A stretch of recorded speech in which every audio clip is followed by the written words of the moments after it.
And the reason is that you've got to centralize power if you want to get more and more control in the hands of the few over more and more people. One of the coordinates, one of the methods of manipulation, a massively important one to understand, is one I've dubbed problem, reaction, solution, where you want to change society in a way that if you do it openly, you'll get resistance, massive resistance from the population. So what you do is you create a problem covertly, you blame someone or something else for it, you pass that fake version of the event through the unquestioning, pathetic mainstream media to the people, unquestioned overwhelmingly and certainly uninvestigated, and you want the people to react to the manufactured problem with outrage, with fear, and you want them to say, do something. What are they going to do about it? At which point you then offer solutions openly with changes in legislation and society and its structure to advance your agenda. And because of the problem, reaction, solution, you do not get the resistance here that you would have got without the manufactured problem. Another way of describing this is ordo ab chaos, the Latin motto of the 33rd degree of Scottish Rite of Freemasonry, order out of chaos, problem, reaction, solution. Create the chaos, then offer the order, your change out of that chaos.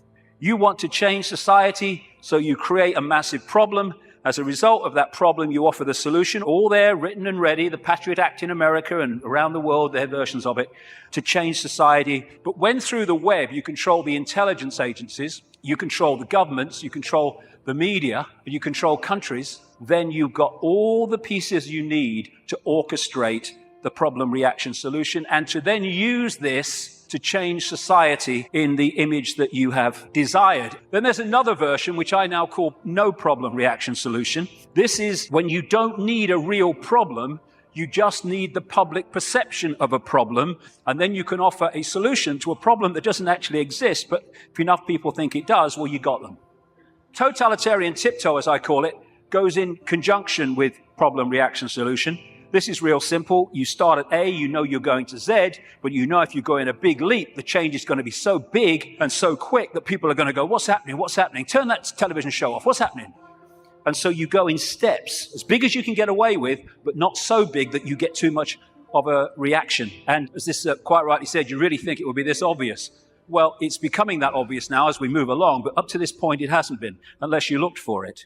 The European Union was turned from a free trade zone, nothing to worry about, just for jobs, into what it is now, a centralized dictatorship through the totalitarian tiptoe. And globalization, which is the constant centralization of power, which is more and more power in the hands of fewer and fewer over more and more people, this is a totalitarian tiptoe. More and more, the globalized economy is taking over so that every country is dependent on every other country, therefore has no power of individual action and individual decision-making.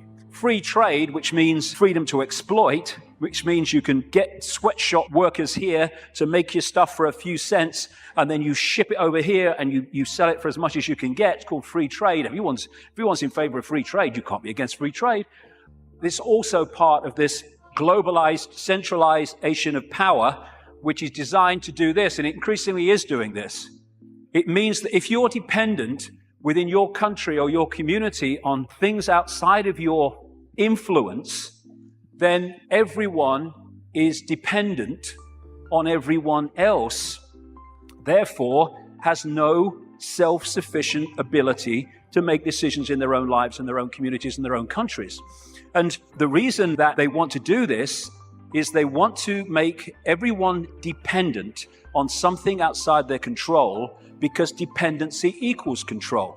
It's like abundance and scarcity. We live in a world which could be incredibly abundant. Nobody should be hungry on this planet, for goodness sake. Africa could feed the bloody world. It can't even feed itself. Why? Because of the manipulation of that continent. And so we have all over the world, because there's no empathy, no consequences for them emotionally of their actions, we have manufactured scarcity, because abundance equals choice equals freedom. Scarcity equals dependency equals control. And that's why we have manufactured dependency. We have people hungry in a world of plenty.